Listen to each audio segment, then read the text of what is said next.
Bir söz koy diyeyim sana gurbet yol tutmadan.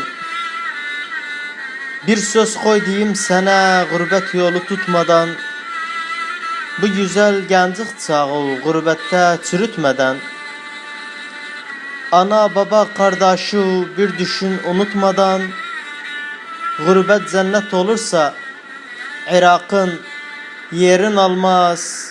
İnsanda akıl olsa Irak'ı elden salmaz. Ne yüzden unuttu bu güzel vatanı unutursa Allah alsın canını. Gurbette hasta düşse kimler alı yanığı. Hem eğer çağırasan yetiş halıma nene. 100 hat 100 havar elə yaxın düşmez bir dənə. Çoxlar başaldı getdi, bəs barmaq dişlədilər. Ana, baba, qardaşım gözləri yaşladılar. Gurbət eldən əllac olmaz iş işlədilər.